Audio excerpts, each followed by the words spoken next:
What's up, you guys? So that little Airy pluck, kind of atmospheric type of pluck that you heard is what I'm going to show you guys how to make. It's a quite easy patch to make. Nothing too spectacular, unusual there. Very basic stuff. But I'll show you kind of some of the processing I did on that to make it fit around the rest of the track. And mainly, the most important part of the video is why it's there, why I'm using such a sound in a song. So right here in this part, this kind of old track, I must have worked on this, a little bit 2 months ago or something like that. But I kind of was going through my hard drives, I found it, and I just thought it was a good example of what I'm trying to make a point of. So far, we have some supersaws just all layered over each other, and then some bass that's kind of dubbed over, and so it creates this very basic progressive type of sound. So this is what we have with this pluck off. We're going to turn that off, and I'll just play you what's going on right here.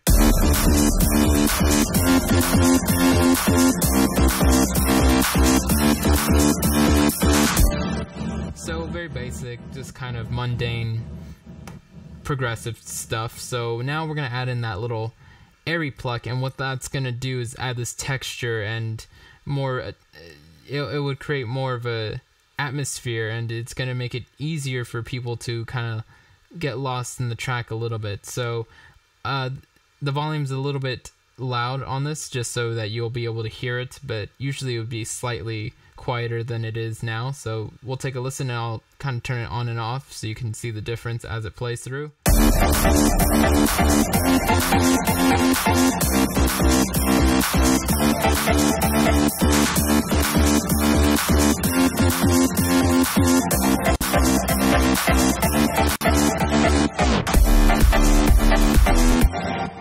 So it's really the main point that I'm trying to make is that these little texture things kind of fill out some spaces in our tracks that it's needed. It's kind of like noise. Sometimes you just need to add in some noise to fill in some stuff. So like white noise and things like that. Textures, white noise, extra little hi-hat loops and patterns. Those kind of things are the little details I find that a lot of people are just ignoring nowadays, that are leaving their tracks kind of dull almost, or just lack of something. So for me, I don't really focus too much on individual sounds. I like to just get the whole overall big picture done right. So let's just get into it now. So I'll show you guys how to kind of make these kind of textures and things like that, these kind of things that fit under everything. So it looks like a bunch of things are going on here, but it's really quite simple. We have an auto filter just to low pass the high end, so around 15K, just to cut some of that out. Kickstart, which is a sidechain plugin that I love to use all the time. So my mix is at 82% there, so it's cutting out everything in this part of the envelope according to my grid and BPM. So we're just left to Sylenth and this MIDI Supersaws rack that's in my 50 Ableton's rack pack on my website if you want to check that out. It's just a collection of racks that I've made with various instruments and stock plugins that I use often in my productions. So I can kind of show you what it does here. So I'll solo this, and I'll turn this on and off so you can hear the difference.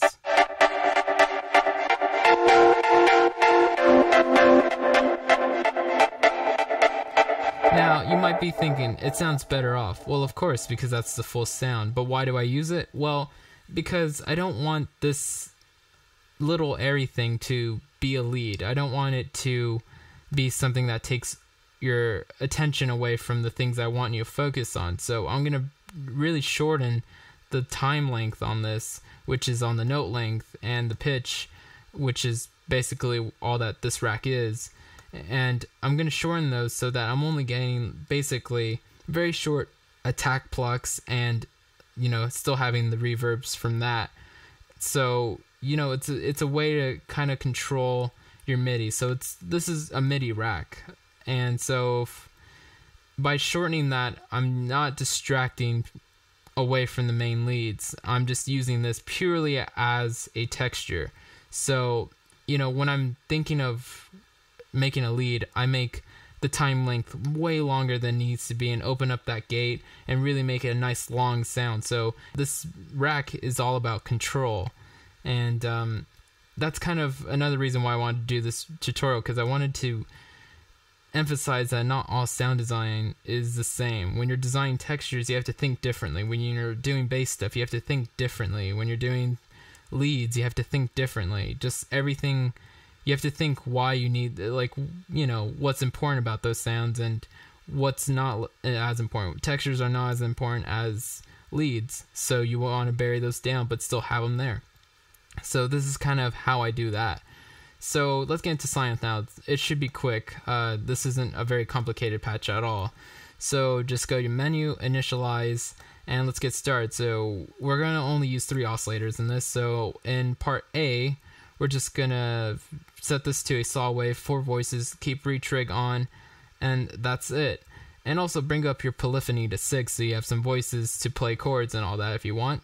And now we're going to go to the amp envelope. We're going to just leave everything where it is by default, bring up the sustain all the way, and have the release at 1.48. Now for oscillator 2, we're going to bring the volume down because we're going to use this for noise, and noise is quite annoying when it's loud, so we're going to bring that down quite a lot. So it's at 0.38 on the volume. Again, this is noise. 1 voice is all we need for that, and we're going to set the retrig on as well. Now let's go to filter. So the filter section for part A, we're just going to select a bandpass, 24 dB slope. We're going to put the drive around 3.76. Reso is at 7.43. And cutoff is at 104.84 Hertz. Now let's go to our main filter control here. We're just going to turn on the warm drive, and that's it. We can leave the key track, reso, and cutoff where they are by default. So let's go part B. Now, before we go part B, you can copy the filter A and the amp envelope A and paste those into part B. So you can press the little C right here and just go part B and paste it in there. And same with the filter A. You can just copy this, paste it into part B, but just bring down the reso and drive all the way down. And that's mainly the only difference between those. And so if you've copied those over, all that's left to do in part B is just oscillator 1. So all this is a saw wave, 8 voices, and we're gonna bring that detune to 5.67, and that's really it. So we've kind of done everything in part B already. And so let's focus on our cutoff here on the mod envelope 1 here. So we're gonna select cutoff A and B. We're going to bring this knob down to -2.57, so it affects the cutoff of our filter control the other way. So let's put the attack there at 4.20, so 420, and we're going to bring that decay to 0.63, sustain up all the way. Release is at 1.32. So, and then we're going to add a little bit of LFO here just so it detunes it so fast at this LFO rate that it's not really noticeable detunage, but it's just adding a little something extra, if you know what I mean. So nowadays, since everyone uses Sylenth 1 and there's so many banks of presets and things like that, it's really hard for people to get their own unique sound. So for me, I always like to do something extra like this, something that is going to kind of create a little bit more character. So usually I use distortions or saturations or little pitch tricks like this. So all this is right here is the LFO is set to a really high rate of 1/128D. The gain is not all the way down. It needs to be up, but it doesn't need to be all the way up. So it's at it's at 0.19, so just enough for the effect to kind of work, but not loud enough to where it's a noticeable effect. So now we're going to go down here, and that little knob here for pitch A and B is at 3.33.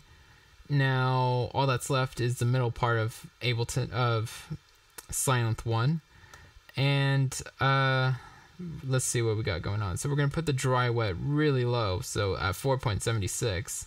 We're going to put the feedback at 30%. We're going to leave these 2 knobs at where they are by default.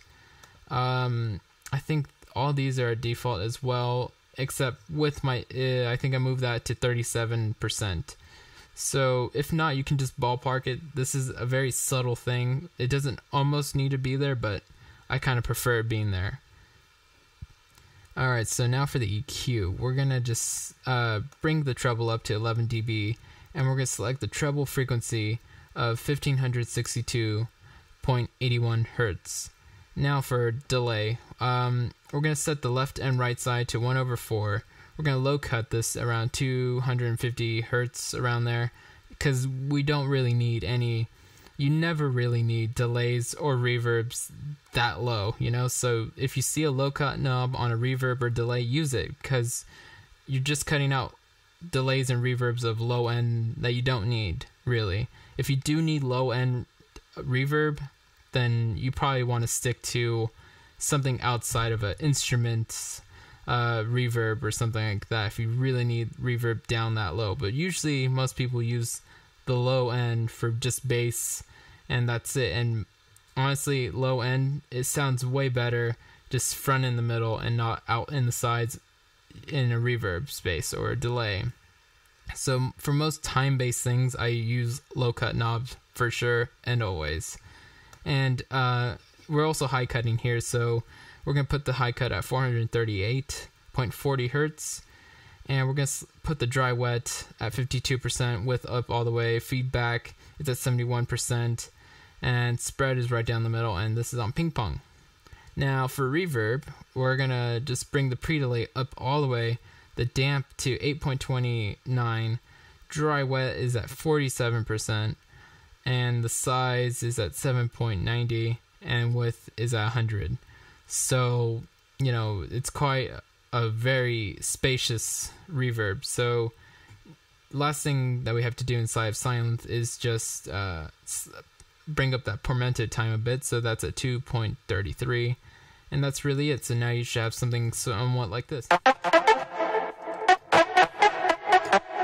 And so I'll show you also what I was playing here. So this is kind of meant to be used as a chord player, if you know what I mean. So you can kind of have the mono legato and play one note at a time if you don't have a short note length like how I do here inside this rack. But if you ideally, I made this for this kind of chord based playing, so that it could be I can take the same MIDI notes from the supersaw patterns and just copy and paste it into this texture pattern down here, or texture instrument track. So it's basically the same notes I guess I'm playing up there in the supersaw. So it's just, you know, 4 notes, kind of these like 4 note chords, and it's just being played on a 1/16 pattern. So it's being played fast. It's not really a thing that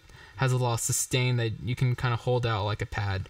So these are kind of meant to be played quickly and to have a lot of harmonics over each other. So a lot of notes, basically. And that's really it.